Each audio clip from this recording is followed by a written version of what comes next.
let me officially introduce our guest here today, Dr. Matthew Bui. He is currently a Provost's Postdoctoral Fellow at the NYU Alliance for Public Interest Technology.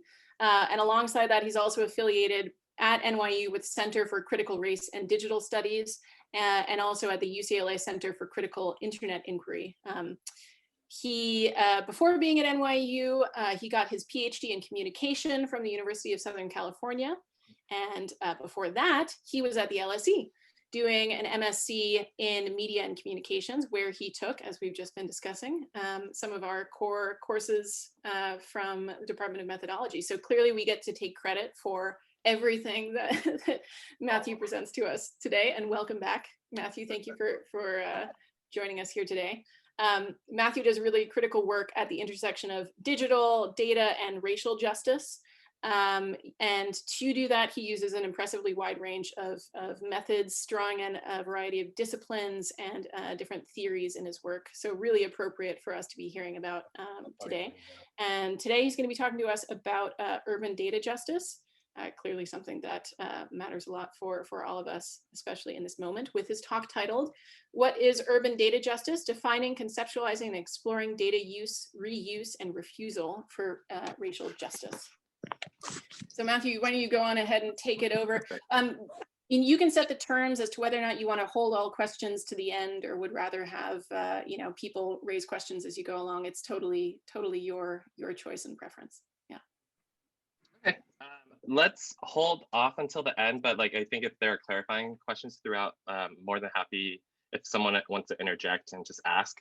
But yeah, I'll share my screen, and then I just want to thank Aliyah and Eleanor. Thank you again for the invitation, and Dave for working out all the logistics.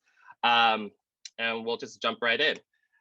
So as Eleanor was saying, it's kind of a homecoming, so I think it was interesting to reflect and prep and think about, where have I been? Where has my scholarly journey been since the 6 years ago when I was at LSE and sitting in the old building, or maybe the Peacock Theater, taking statistics courses. So as we're jumping in today, I think it's helpful, and maybe it's a little bit reductivist, but how I really approach data science and critical data studies is thinking about this communicative approach, right? So I come from a communication background. Before the LSE, before USC, I was in social media marketing and analytics. So I was really, I was one of the people that everybody tells you not to read the social media comments, never go in those threads. But my job was to really unpack and see what was going on there, as well as to make sense of other metrics within social media platforms. So returning to grad school, I was really interested, really intrigued, really enamored with thinking about what narratives can we tell with data, what narratives do we tell with data, and how do we actually talk about data? Do we talk about these, especially in light of social media, and how they're increasingly these platforms from which we pull data to make big decisions, public governance decisions, high-level decisions?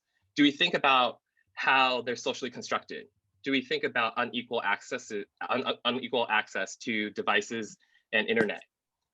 So at the LSE, my primary focus was on digital divides and thinking about why or why not people are online, but that actually pivoted in thinking about the contemporary moment, this increasing push for data science to make sense of data. So throughout the presentation, I'll be talking about 3 studies, but if it's helpful to preview, I'm really thinking about these platforms such as Yelp, Nextdoor, Zillow, even open data platforms for cities. And how do we tell stories with the data? What stories are we telling? What are the stakes and implications, especially for looking towards issues of equity and justice?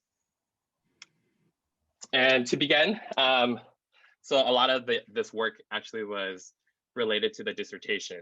And the 2 studies from my dissertation that I'm presenting on draw from these tales of 2 smart cities.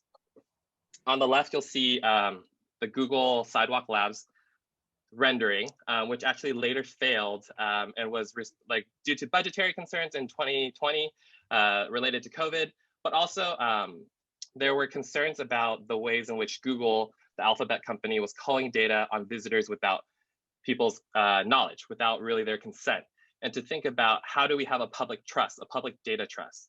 How do we have shared governance solutions? Yet under this increasing pressure, Google really, the alphabet company, kind of rescinded, was facing a lot of backlash from the community and stepped back. Meanwhile, on the right, I share this picture of the Boston Harbor because in 2017, Boston, one of their first pilot smart city projects, their data-driven projects, was about reducing traffic congestion. And so one of the solutions that they recommended was that elementary and middle school children should start school about 45 minutes earlier. I know a lot of you are graduate students. I don't know if any of you are parents, but can you imagine having a 5 to 12-year-old wake up 30 minutes earlier, 45 minutes earlier, getting them out the door on time to get to school? And that's not even taking into account picking them up, taking care of them, and adjusting your work schedule to grab them.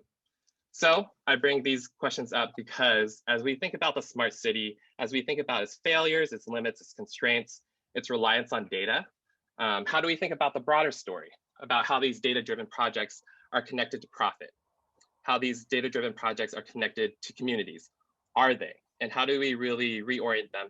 How do we really retool them to be for communities, to be for the public interest and not for profit? And to conceptualize this work, a lot of this work was, I'm basically reducing 4 years of a lit review down to a couple of slides, but to really help you all orient towards my work, I'm really thinking about this shift from data ethics, this conceptualization, this framework of fairness, of fair data and data ethics, and moving towards a lens of data justice, right? So thinking and unpacking how fairness and data ethics is often data-driven, but there's this assumption that bigger is better, that quantitative models and methods are king, that they're neutral and objective, that they're the key solution, right? However, how do we push back on data ethics language and actually push for thinking about how data and methods are political, how they are socially shaped, right? So when I was at the LSE, I was deeply involved with projects thinking about the digital divide and digital inclusion. So thinking about how data sources and applications, internet technologies, internet infrastructures are socially constructed.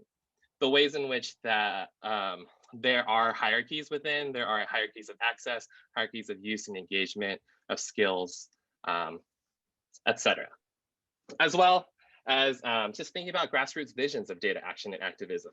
I think that, that data ethics often really conceptualizes data as neutral, as objective, but how do we really engage? How do we think about data as actionable?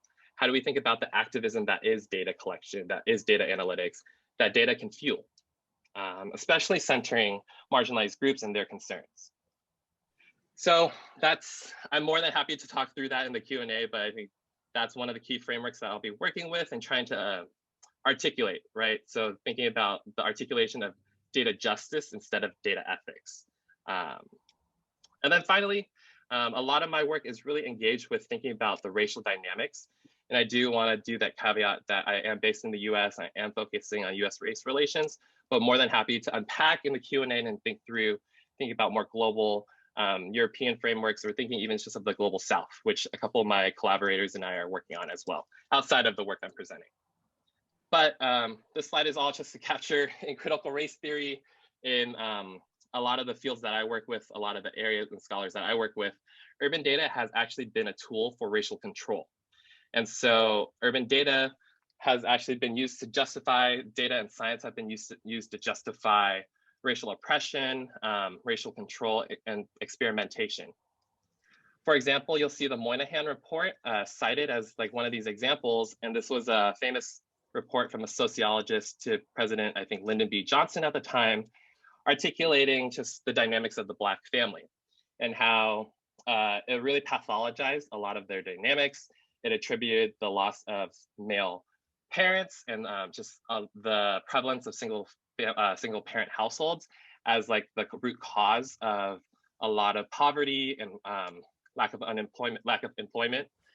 Whereas thinking about like the social and structural conditions, how slavery has impacted families and family structures in the Black community. thinking about how literacy and standardized testing is often culturally biased, and not really bringing into the fore these issues, but rather blaming the victim in a way, which were often the critiques of that report, which use a lot of data and statistics to justify their findings. Meanwhile, I'm thinking about how do we use urban data, shift from this oppressive, this experimental application of data, to thinking about how can data be used for collective efficacy, to keep powerful actors accountable, to be a tool for transparency, maybe even liberation, if we want to go into those paradigms. All right, so I cite, and I will talk about them further in the presentation, but thinking about data for Black lives and a lot of their use and collection of data and how they analyze, how they do public education campaigns with data. So all that to say, in this talk, I hope that we'll be unpacking, thinking as we think about urban data justice. If urban data is the answer, what is the question, right? So through these 3 studies, one of which is in progress, I'll be trying to unpack and think through what can urban data say, what can urban data do, but how do we also formulate this alternatively just methodology? How do we combine different methods with theory to really affect more just outcomes? And as a brief primer, just to let you all know, I'm mainly focusing on Los Angeles, and I'm sorry, I'm going to give you a crash course in LA's history and racial inequality. But this is a map from 1920. And as you all know, like maybe LA's the, I don't know, people's, this is actually I've presented globally before, but LA I think has a lot of different imaginaries, or a little different, depending who you ask, people have different thoughts and opinions about LA. But oftentimes it's cited as a multicultural haven, maybe it's very diverse. Yet in this map, you see that there is a lot of segregation amidst that diversity. So the red zones are actually the zones where African Americans and Latinos and people of color were living, whereas yellow and were somewhat mixed and integrated communities, and then the blue communities were all white, and the green were all white as well, different classes of white people. And I just share this to say that from 1920 onward, these zones, these designations of the red zones as not as valuable, as not as worthy of getting mortgage assistance, impacted how LA's history of racial segregation unfolded. And so in the contemporary moment, things have shifted, but in a similar way, as white people were trying to go to the outskirts and to the suburbs, now with urbanization, a lot of white people, a lot of gentrifiers are actually returning to the urban core, those yellow and red zones, the more affordable zones. And so as I'm thinking about LA and its racial landscape, its racial segregation, I'm also thinking about the ways in which it's dynamic, these forces of racial violence, thinking about how racial inequality is pushing these people of color out farther and farther from LA, and just the ways in which, whereas in the 1920s, there was white flight, and after there was white flight, white people and other affluent people are taking over these communities of color. So how do we really tell stories with this data to actually contest gentrification? Or how do we tell data that is in line with these activism campaigns, these political actions that are taking place in low-income communities of color? How do we really actually foreground their concerns and not diminish them with data?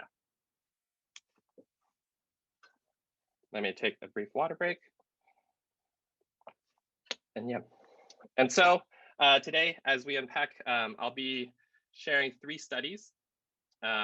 Again, one of them's in progress. That's the last one. But more than happy to, I'm going to try to deliberately talk through more of the method and to reflexively unpack that. But I'm more than willing to answer any questions about method, anything that might arise at the end of the presentation. This first study, I might breeze through it a little bit, but it's just to really contextualize all the other work that's happening. And it's titled To Use, Reuse, or Refuse. It's in the overall talk title, but just thinking about the data engagement of racial justice organizations in LA. So this study was really chiefly concerned with thinking about these community-based organizations and how, as they're affecting what I term data justice, what others have termed data justice, in contrast to data ethics, what does data justice look like on the ground? How are these community organizations in LA appropriating data, reusing data? What are they doing data? Or what are they not doing with data and purposely not doing? And then what are their goals and concerns in such engagements and disengagements with data? So what I did, and I realized, well, this is methodology department, so I think you all are okay with more charts and tables. But what this is a summary table from the thematic analysis. What I did was I culled a purposive sample of 11 organizations that were based in LA, or Mi Gente and Data for Black Lives don't have specific centers, but they are based in a lot of urban areas and specifically focused on communities of color. So they were used just to explore what are racial justice organizations also doing with data. You'll see at the top, we have Anti-Eviction Mapping Project, Color Coded, Stop LAPD Spying. These three organizations are very much a few of the leading data justice organizations that are thinking about technology and data justice in LA. And then the last 4 or 5 or so are the university-based partnerships between organizations, nonprofits, and universities in the LA area.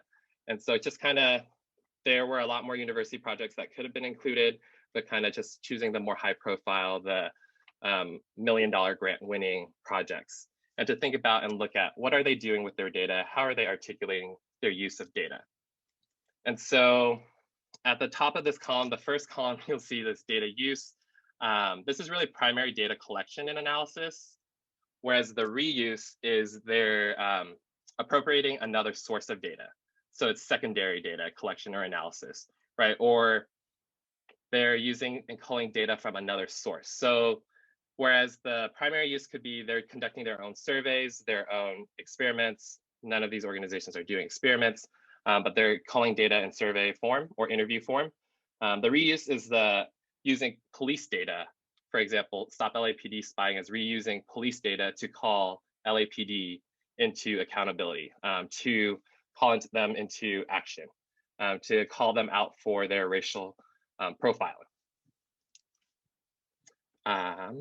Yes, so, and then refusal refers to this, this kind of political education campaign or political stance about data, and trying to do public education about the harms of data, the risk of data, about specific uses of data that should be refused. Again, for example, looking at Stop LAPD Spying, they were trying to do a lot of predictive policing that had high inaccuracy rates. And so explicitly articulating the need to contest, to resist such applications, but also publicly educating for a lay audience, thinking about how do we communicate these findings, how do we communicate these issues to them, especially Stop LAPD Spying is based in a primarily homeless area. So thinking about how do we engage with people that might not have as high numeracy, be number literate, right? And then finally, production, where I think in an academic institution, this might not be the most surprising, but all the university organizations, affiliated partnerships, they're thinking about producing data, sharing data, writing reports about the data, somehow having outputs based on the data. And so this summary table just really articulates of the posts that I culled for each organization. I basically culled every post on their websites or press releases, except the Anti-Eviction Mapping Project. They had too many articles, so I had to randomly sample about 30 of them. Of those posts, it's just the number of posts that are talking about these different themes and so on and so forth.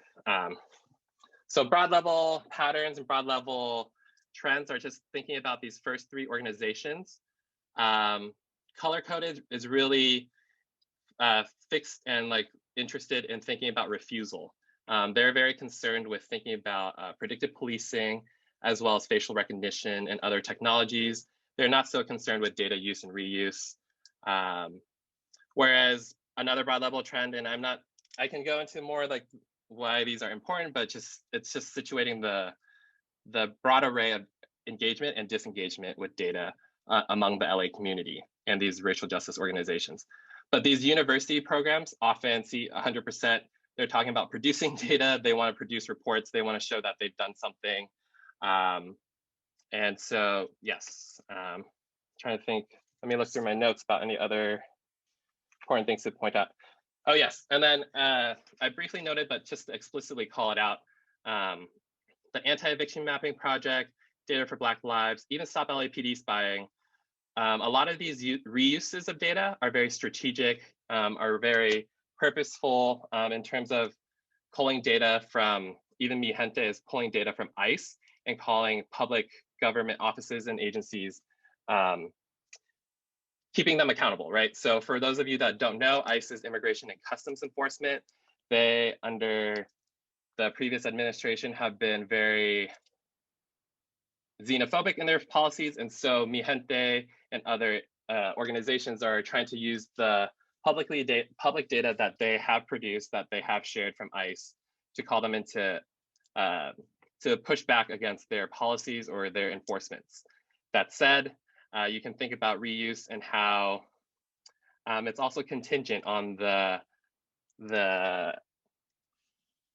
other organizations' readiness to share such data. And so beginning versus ending this project, before and after the Trump or during the Trump administration, even seeing how ICE was publishing certain types of data and more not publishing that data. So thinking about the politics of data production, data reuse, and all that.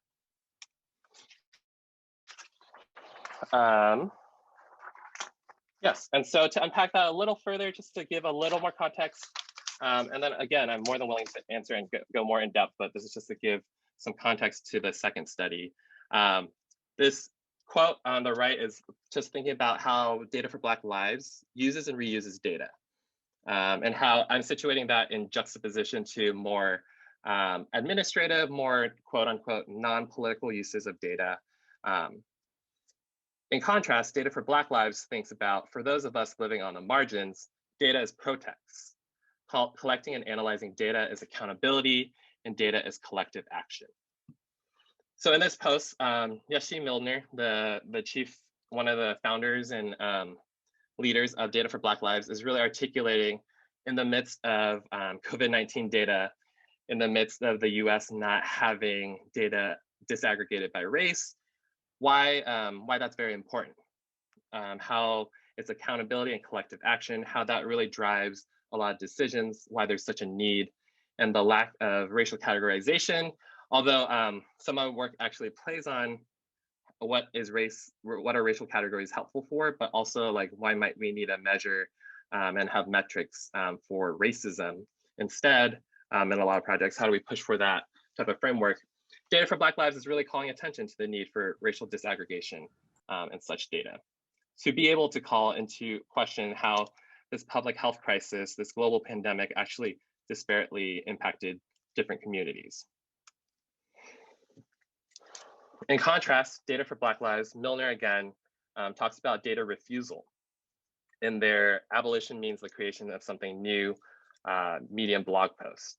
And so I share this illustration on the right because those, I don't know, I hope you can see it, but these bottom right, the risk ratio, credit score, car insurance payment, map route, these data outputs often penalize Black people. And so thinking about how these outputs are not neutral, how to think about the zip code as a destiny, how specific zip codes for Black communities or Black communities or communities of color are often destined to receive a lack of resources because of their zip code. Yet refusing those pernicious applications of data, unpacking how is the data being input into this algorithm, what are the metrics, what are the weights that are impacting, how do we actually resist these applications of problematic assumptions based on data, right? So we can go into it even further, but I'll refer to Gabru and Bulamwani's gender shades project, thinking about facial recognition, or other projects that have shown that even when you remove race and gender, machine learning algorithms can pick up on these distinct patterns because of all the ways in which social inequality is baked into the data. baked into society. And so how do we actually think about the refusal, the resistance to such problematic and harmful applications?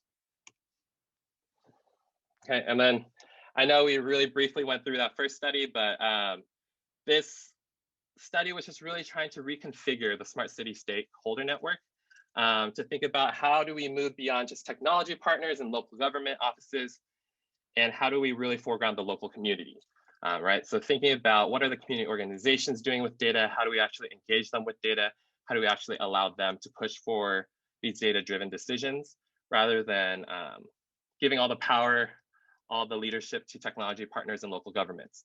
How do we actually involve the local community? And this is a broader critique, and I can talk about like, there are other books that are talking about the Smart Enough City, Ben Green's book, or a couple other upcoming books that critique the smart city and just the ways in which a lot of times data does the work of depoliticizing these decisions. It's data driven, it's objective, it's neutral. The data says that we should do this, and that removes a lot of the political, the conflict, that removes a lot of the input. Yet, why might we need more community input? Why might we need to foreground the importance of the community organizations doing the on-the-ground work? Okay, pardon me, I have a cough. Something in my throat. Okay, all right, so that first study was just giving the context, but I have a feeling the second and third study might be more in line with what you all are expecting or kind of anticipating. But this second study is playing with urban indicators and thinking about these social media platforms as data sources. So while my first study will be just constructing this novel Yelp data set and thinking about the politics of it, I'll be deconstructing it as well to show and to unpack just the ways that I'm thinking about data and what it's for. And I hope it's interesting to you all.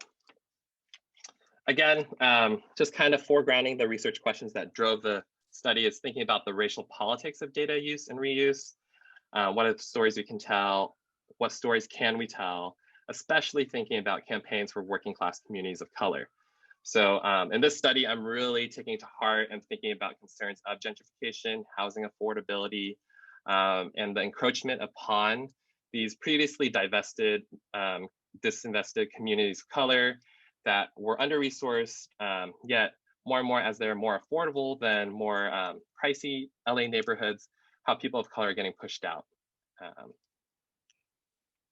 So to construct this project, to construct this study, I'm pulling and reusing data sets from the city of LA. There are 3 different gentrification indicators. If GIS people are in the room, I can unpack it, but for the non-GIS people, it's just basically, I was limited by zip code or census tract disaggregation, and that was really determined by the people, those that produced this data set and shared the data set. Overlaid on top of these 3 data sets, I programmed, I used the programming code to cull some search results from Yelp, in total 1,100.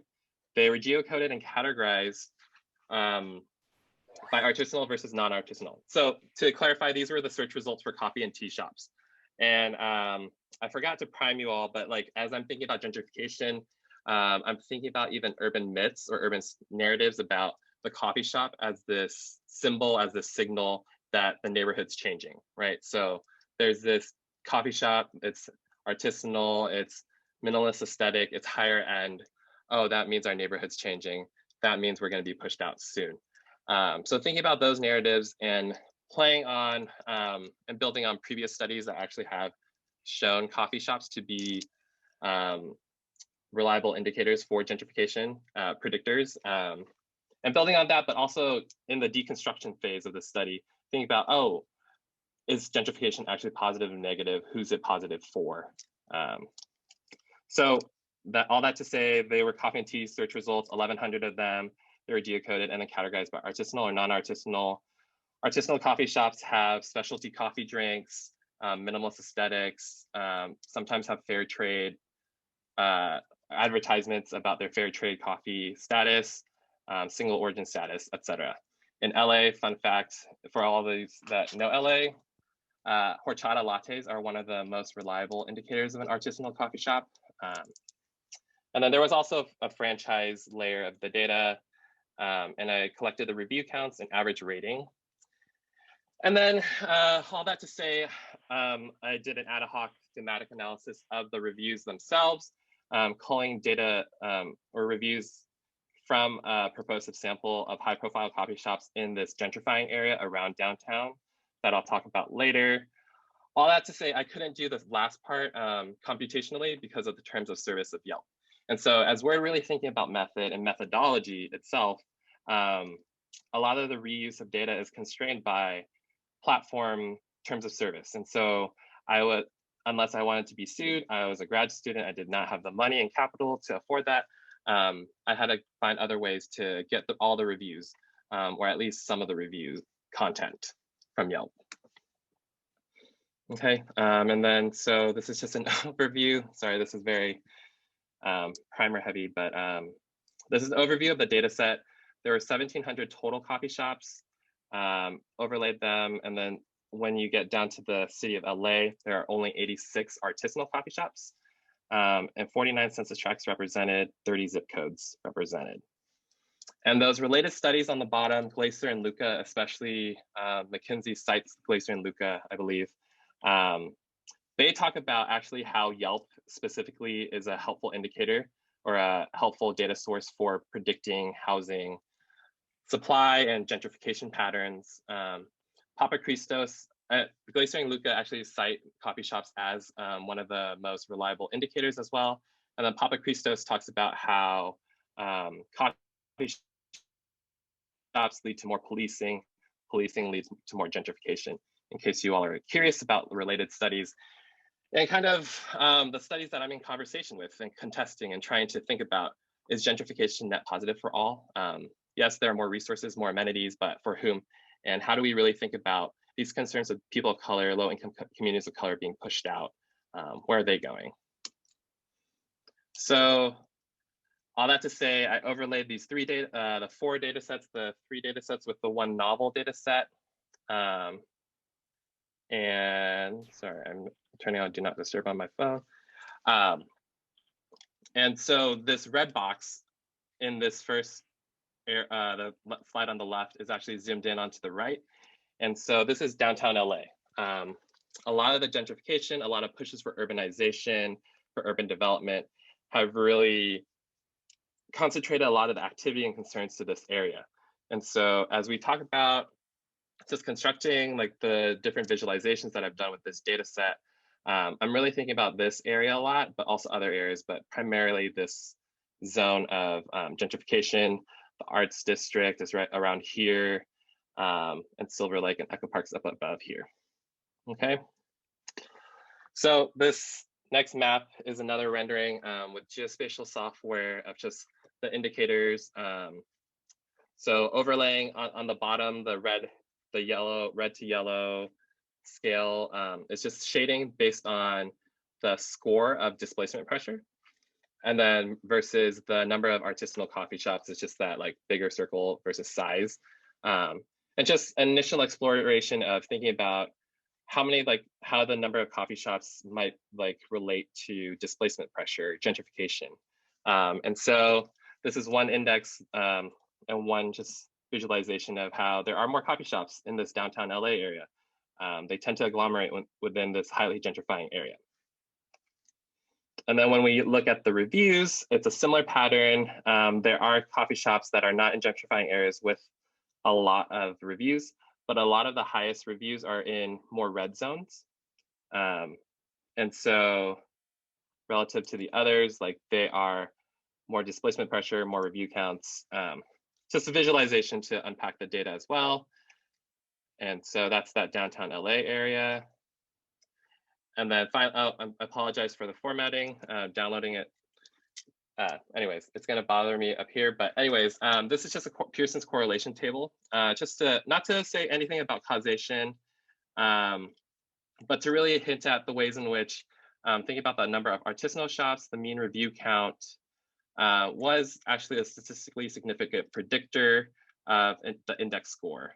And so I conducted a series of different correlation analyses and chi-square tests depending on the index, again, constraints of the index. And so to unpack the degree to which we could unpack causation, but there was mixed evidence. There was statistically significant results, there were not. But I think at the end of the day, I'm relying on those previous studies to highlight how Yelp and coffee shops are valid predictors of gentrification, and how I'm replicating the study in a way, but also contesting and deconstructing the data points and the data analysis. And I do that deconstruction by thinking about how Yelp mediates a lot of community narratives, and taking this Boyle Heights, which is in the downtown LA area, thinking about how coffee shops are a contested, how Yelp is a site for contestation of these community politics, of these community phenomena. Thinking about how in the reviews, what are they actually showing? What are they bringing to light about how this coffee shop relates to its neighborhood, and relates to specific members of its neighborhood versus others? How do we actually unpack how urban data has racial politics, how different members of the community relate to the platform, relate to the coffee shop in different ways? So as further context, Weird Wave Coffee, this coffee shop that I'll be sharing particularly about in the thematic analysis, is that orange star, and it's right adjacent to this red zone of gentrification and development. And so Weird Wave chose to be placed in Boyle Heights, which is viewed as one of the next frontiers of gentrification in LA. It was previously different racial demographics, but now it's primarily Latinx, working class immigrant communities, very highly gentrified, but also a lot of political resistance to such gentrification. And so as I'm thinking about that previous study and the construction of an urban indicator, I'm also thinking about reviews like this one. And so don't read the text on the left side. You can read the quote, the excerpt on the quote on the right is actually an excerpt.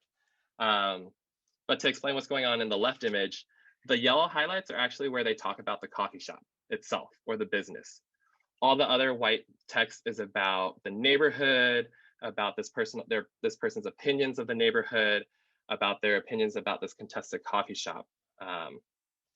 And so I'm going to read the excerpt, and so I'll read the excerpt and I'll unpack it a little more. I know this review is a bit off subject, but Weird Wave is bold in taking such a chance on such a neighborhood. Also, would it kill people to open a book or two, embrace progress, and think outside the box? When communities offer positive change, negative on the drugs, gangs, violence, etc., they thrive. I celebrate diversity, but I do not support prejudice towards anyone of any color trying to build a small business anywhere. And so I bring this up because a lot of times, again, my background in social media marketing, thinking about the comments, what can you show through various data analytics, what can you not unpack? Really thinking about the nuances of this discourse that are that are unfolding within the platform itself. And so this was just one of the extreme examples of how a lot of post-racial discourse, or a lot of discourse of like, oh, can't we all get along? A lot of tropes about communities of color, poor communities, as high crime, high violence, high gang activity, as illiterate. This is where those types of discourses unfolded. That's what was missing within more quantitative modes of analyses. And just thinking about, as community organizations engage with data, use various sources of open and big data to draw attention to their concerns, why might Yelp data why might other commercial sources of data, social media data, not be helpful for their interests, right? How actually might such concerns get mass obfuscated as this patron who represents a lot of the dominant actors, a lot of the dominant reviewers, they diminish their concerns about gentrification. And then this last, it gets better or worse, depending how you look at it. This review is, again, an extreme example, but there were similar discourses, similar deployments of tropes and language that diminish the community, that stereotype them. This same reviewer says in their conclusion that, do not mistake, I always carry a weapon. But I hope not to need the skill when shopping for a freaking cup of coffee. And it would be in the best interest of such a neighborhood to make people outside the community feel welcome if you want to thrive. For those of you that don't know, I always carry refers to how this person carries a weapon, assumably a gun, but they hope not to need to use this in this neighborhood for a cup of coffee. And so in this sentence itself and the review overall, we see this dehumanization, this kind of justification of violence against this community of color because they're poor, because they're resisting something that apparently they should not be resisting. Right, so as I think about these concerns as various social media data sources for activism campaigns, how do the racial politics actually get mediated, remediated within Yelp? How actually are the discourses within the platform? How do we call metrics and be aware of these dynamics? But also, are there limitations to using quantitative modes and metrics and relying on bigger data and not necessarily incorporating more qualitative, nuanced articulations and understandings of the language within such reviews and data points? Okay, and that'll conclude the second study. More than happy, I hope it was understandable enough. And then I'm going to jump into this third study, which is a work in progress, and then open it up for Q&A. But this, as background, this third study is thinking about targeted ads and thinking about racial discrimination in the online marketplace. Thank you to the support from the Democracy Fund that's funding this project. It's a 2-year-long project now. And so we're really trying to cull data from a proprietary vendor who's selling online search data. So if you think about Google search and just the ads that appear at the top of the page, we're working with this vendor to get kind of the position tracking data to think about how are different communities being targeted. Why might it be important to think about employment ads that are targeted in one community versus another, and how these online gatekeepers are gatekeeping resources, and what are the implications that targeted ads, what are the implications, especially for communities of color that don't see specific ads, that aren't given as regular access, right? So it's a work in progress. I apologize if it's a very preliminary work in progress, but I wanted to show you all and to work through some things and just to get some general feedback. So this is, this first screen is just a basic, what you see on the proprietary vendor for each keyword.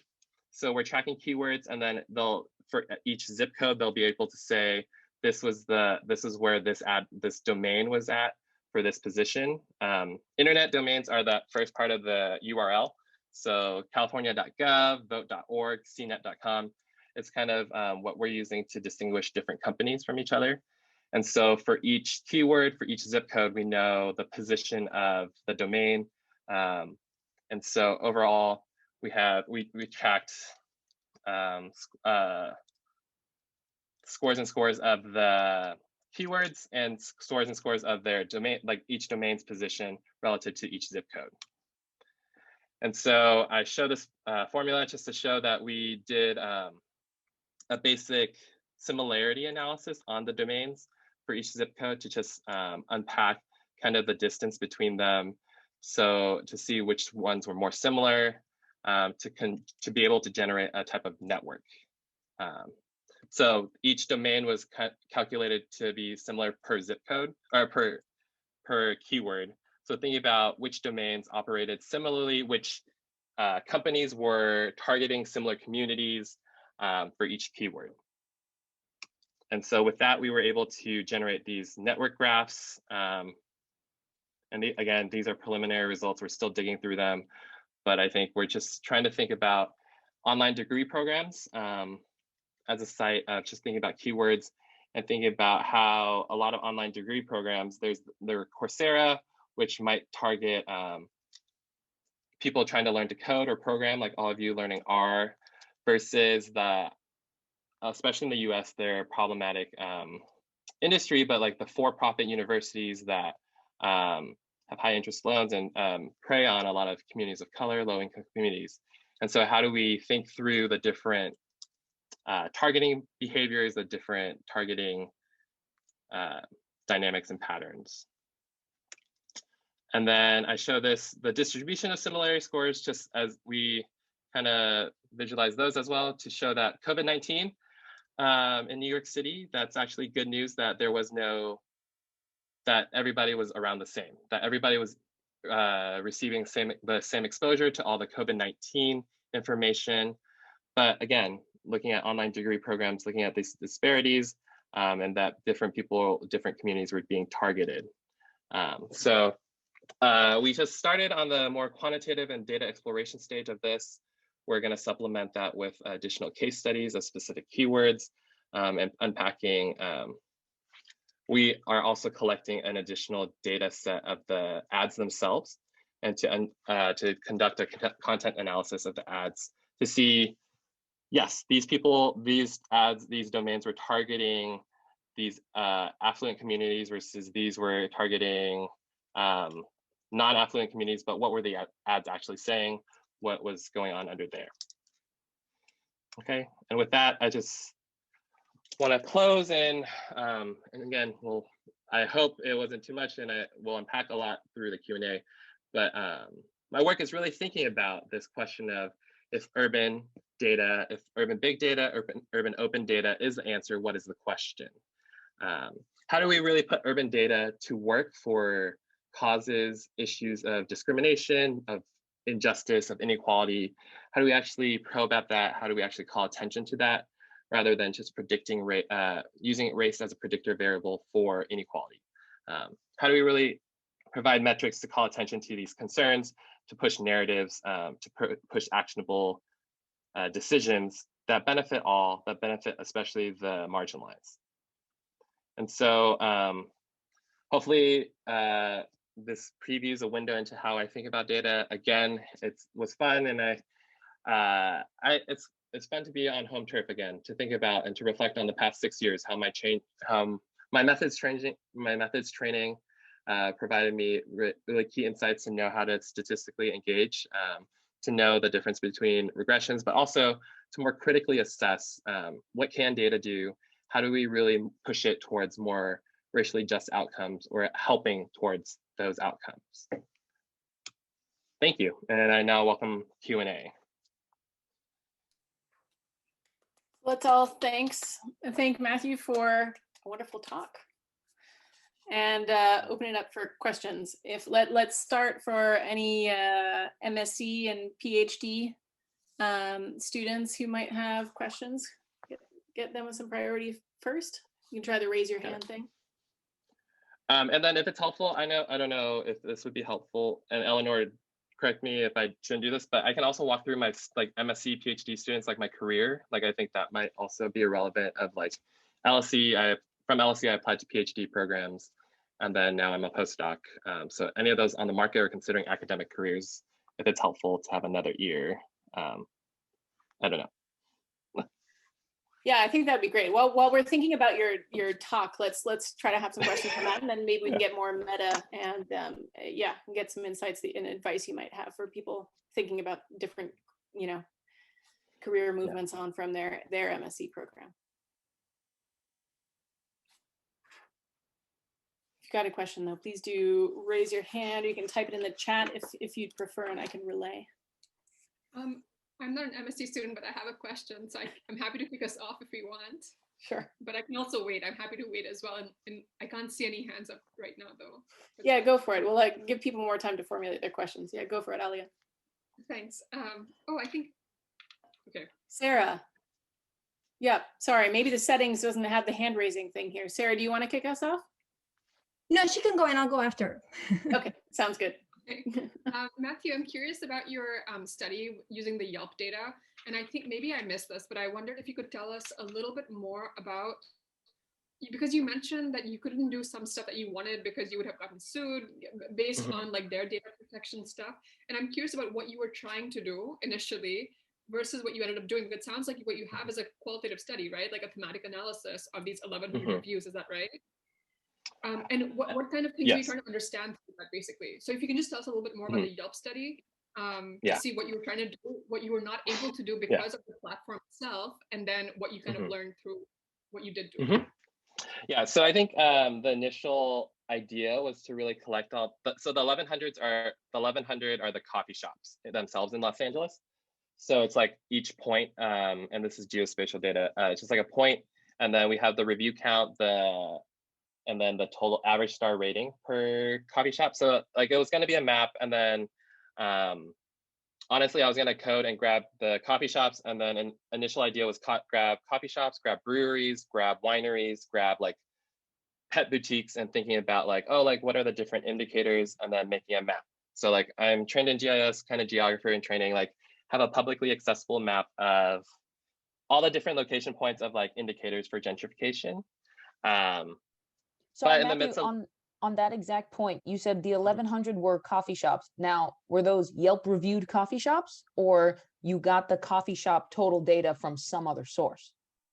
no, so these are coffee shops on Yelp. So I had to learn to code and use their API, their application programming interface. So I use programming language to grab all the search results for coffee shops in LA. So there could be a coffee shop if it's not visible on Yelp, it wouldn't be in the search results. But then kind of, aren't you maybe using the result of gentrification as a predictor of gentrification? Yeah, so like what, yeah. Yes, so I think I'm unpacking like those previous studies, right? Glaser, Luca, McKinsey, they kind of take more of a positive spin, like, oh, like Yelp, all these social media platforms are what they're calling real-time predictors of gentrification. So the McKinsey report is actually about how real estate companies can use Yelp, Zillow, other metrics to feed into their predictions for identifying high gentrifying areas that will be the most profitable. So I'm actually trying to push back, and maybe I didn't articulate that much as well, of like thinking about Yelp as a gentrifier platform, and just thinking about the politics of relying on such data sources, what narratives are actually possible on the platform, right? So thinking about actually, it makes sense that these reports are saying these are gentrifying platforms or embody a lot of these gentrifying views, but actually how do we push back on these narratives? Actually, how do we think about this is great for real estate prediction, but actually what's at stake? Who's vulnerable when all these real estate companies have access to these data resources versus public officials aren't really monitoring it as much? Or public officials are trying to rely on tech companies to advise them on how to use such data sources. So, I mean, I definitely share those sentiments. And I think it was just like the project was motivated to think about how is it a gentrifying platform? How do we actually provide some metrics or some evidence for that? And so what initially began as like let's display all the areas. And I think initially I was gonna do that study of like, oh, like all these like breweries, all these pet boutiques, like, and then each community gets a score and like, oh, this is like most likely to gentrify, but also thinking about the politics of visibility and hypervisibility. Why might like identifying those neighborhoods as highly gentrifying also perpetuate the violence that McKinsey is actually perpetuating, and how might I be like contributing, creating a research project that really makes these communities more of a target. So that was like the initial project study, and there were multiple iterations. I actually had to scale it back because their programming interface, I learned to program in a specific language, and then mid-study, I couldn't grab the other results because they changed their programming language slightly, or like to totally different version. It was like version 3.0. So to really do and collect the additional locate data points, I would have had to learn another language, or like another iteration of their programming language. And then the terms of service comes into play because as I was doing this study, there was actually a lawsuit in the US. The ACLU was, and actually researchers are now protected, but the lawsuit was being filed that would not protect researchers, academic researchers, from violating terms of service. So all these commercial data sets have specific rules for how you use the data, for how you can engineer the data. And so if I'm conducting what they would call an algorithmic audit, so like I'm just grabbing data from the platform, but certain uses that I could do through their API, that I could use programming language to grab, like for instance, if I wanted to grab and hack it so that I could grab all the reviews, I could, but technically within their language, their terms of service, I'm only limited to 2 reviews or 3 reviews per shop. So if I wanted a total sense or more of a deep sense, rather than 2 or 3 coffee shop reviews, I would be breaking their terms of service. So that's like one of the complications of the study. Actually, I'm trying to think about, because I'm like, did I sign an NDA? I did present some of this work to some of the tech companies. And then long story short, they were like, oh yeah, like I think at the end of the talk, it was like, oh, like, why were you interested in this research? And they're like, oh, we just want to sell it to our advertising, to boost our advertisement. So I'm just curious about how like that benefits. And so naive grad student me was like, oh, I don't think this is like where we were going with this research, but thank you for the opportunity. And so I think a lot of these platforms are trying to think about how to use this data, how to sell this data. But I'm trying to rethink and push back on, is this data actually helpful for everybody's concerns, for the public interest? How do we retool, how do we rework it so that we actually have maybe similar methods, but different analyses, different concerns and different research questions? All right, let's take the question from Sarah, and then next up we can have Xiaoyu ask his question. Thank you, Matthew. Congratulations. I think it's a fascinating studies that you've done, and I really, really enjoy your presentation. I am actually from the psychology department, so I have a question about the Yelp study as well. Do you have any way of knowing who the owners of these coffee shops are and where the reviewers are based? So whether they're local reviewers as well as people that are not there are proxy measures, or there are like ways to get at it.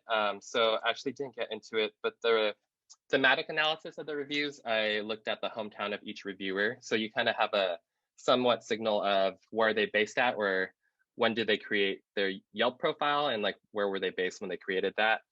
And so that was a way, but there was a running idea to think about, like to try to think about the reviewers' ethnic identities, or kind of think about like name predictions, right? Like thinking about, oh, what's a more Western name versus like a name that like might connote different ethnicities. But that's constrained because Yelp only has the first initial of your last name. So Matt B looks the same, and you wouldn't be able to identify the Bui, the Asian ethnic last name. So it's like really contingent on the first names. And so that was a running idea to try to predict and see who, like to probe at, like another iteration, a future iteration of the study might be barbecue joints are actually very popular, but a lot of the more popular, barbecue is like historically a very Black or like soul, or like, I'm gonna conflate certain things, so I need to say this carefully, but barbecue joints, especially in the South, might be more attributed to Black owners. But when a white owner opens up a barbecue shop, does it get more prestige? Does it get more popularity? So that's another iteration of the study that we were thinking about. I was thinking about with another collaborator, but it's hard with the names currently as is. So, and then this is jumping back to that other question, or the other part of the question. But for context, a lot of these reviewers that were commenting on Boyle Heights and the gentrifying areas adjacent to it were from California. So I think they were more local, but not necessarily local to Boyle Heights. So I think it's like thinking about like these porous boundaries and people visiting other communities that are nearby, but that are not necessarily from the community, and commenting on those businesses. Go ahead, Xiaoyu. Oh, thank you very much for your presentation. This really reminds me of LA a lot. Actually, the second part of your previous response answered my first question, which has to do with people moving around the city. So my second question is actually about this particular site as well. I was wondering if you make the distinction, between different kinds of coffee shops based on their opening hours, right? Because you're focused on downtown LA and the surrounding neighborhoods. And I would imagine a lot of, coffee shops, they are not really, connected or tied to local neighborhoods, because they pretty much just serve people who work in the day. On the other hand, some coffee shops may spend more time, connecting, serving local people by, having longer opening hours. So if you want to use, coffee shops to study, like the different features of a neighborhood. So I was wondering if it's possible to make the distinction further by looking at their opening hours. Yeah, I mean, I think that's a great idea. I believe it was retrievable, the opening hours, but I would have to look. I think I just didn't think about the opening hours.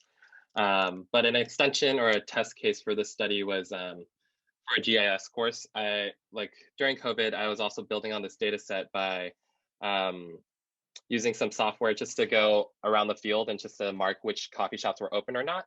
So I definitely think the opening hours, or even like when are they open, or like are they modifying their opening hours amid COVID? I think those are really great questions to think about, and I think they're theoretically possible. It's just a matter of going back to the API and grabbing the specific variables. Thank you. Yeah, thank you for your question, and I hope you don't miss LA, or like I don't know your context with LA, but it is a very LA project, I think, in ways. Let's see.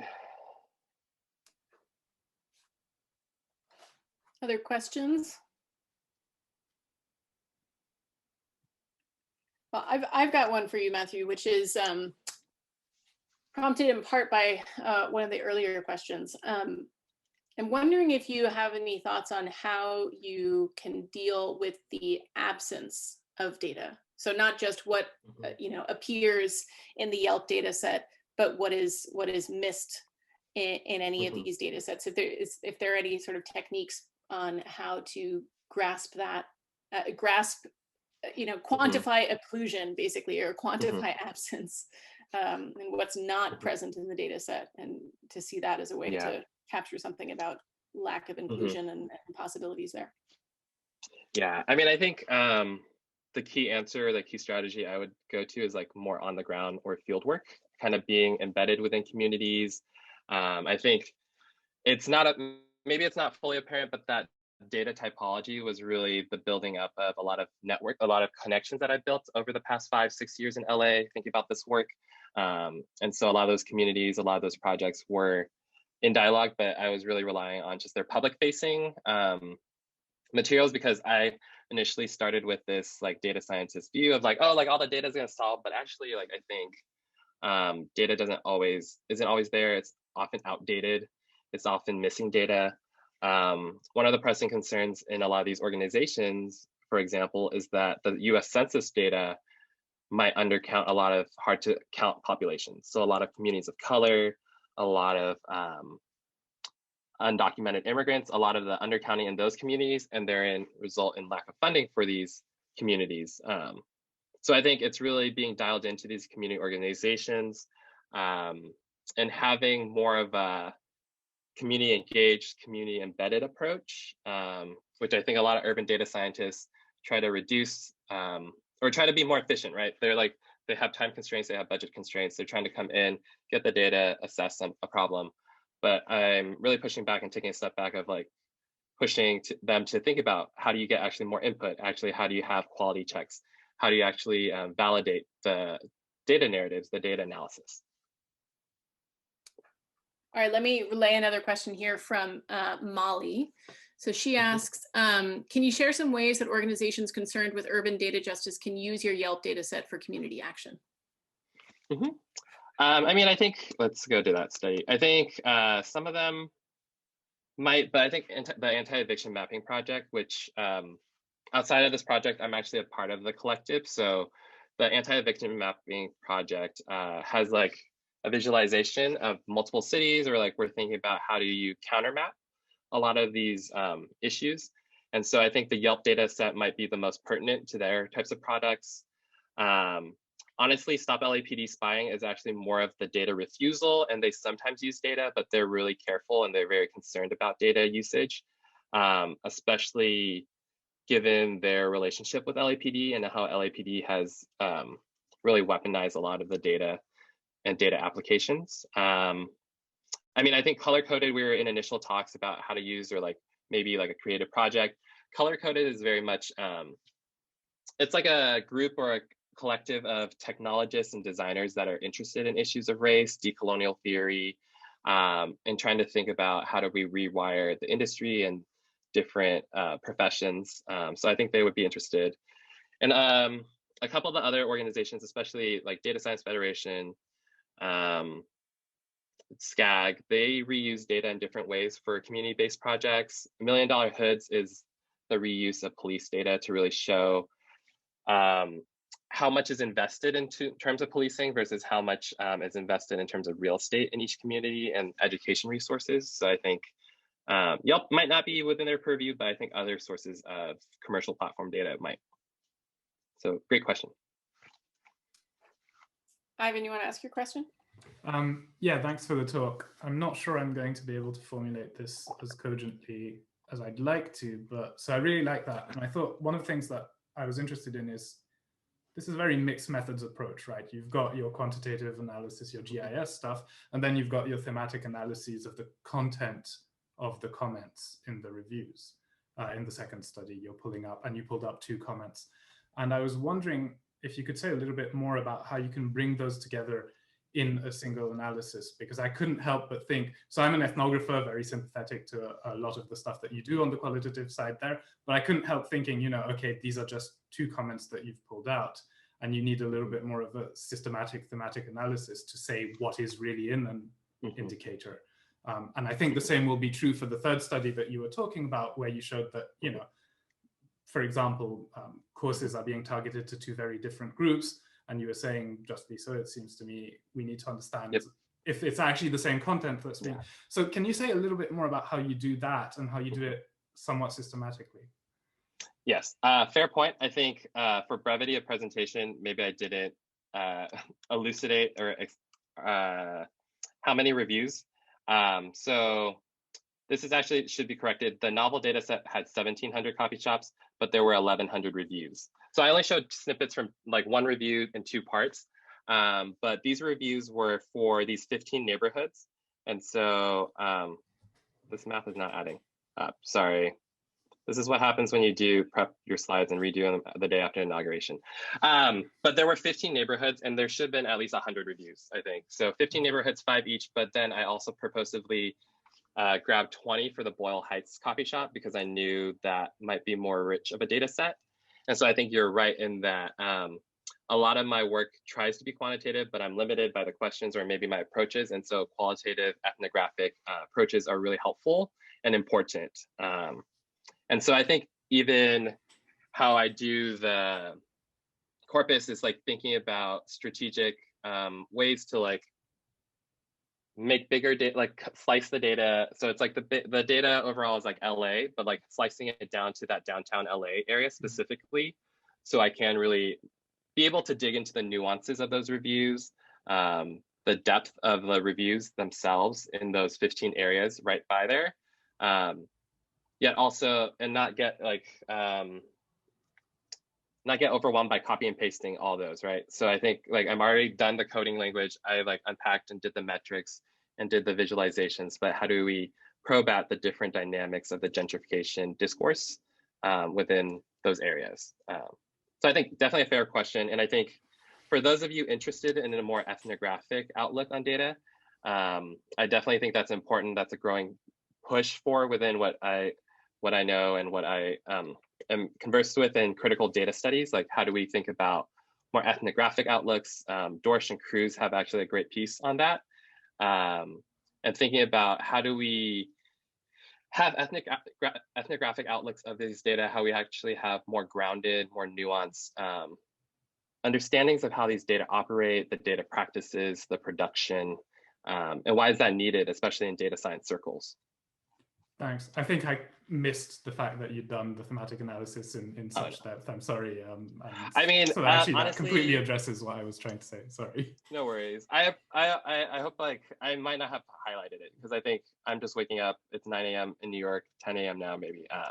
But yeah, so I hope I might have missed it too.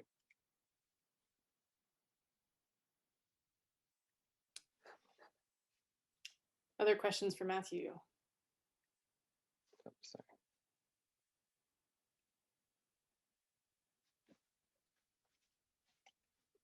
Well, if you wanted to give us then some of that sort of summary of your trajectory on from the LSE. Oh, sorry, Joan, are you coming in with a question? No. Some of that personal history that you were thinking that you could give maybe for advice for some of our MSc students, I think would be great. Yeah. Yeah, I mean, I think, so taking it off a hat from professional speaker, a lot of this project was like my dissertation, right? The first 2 studies were the dissertation.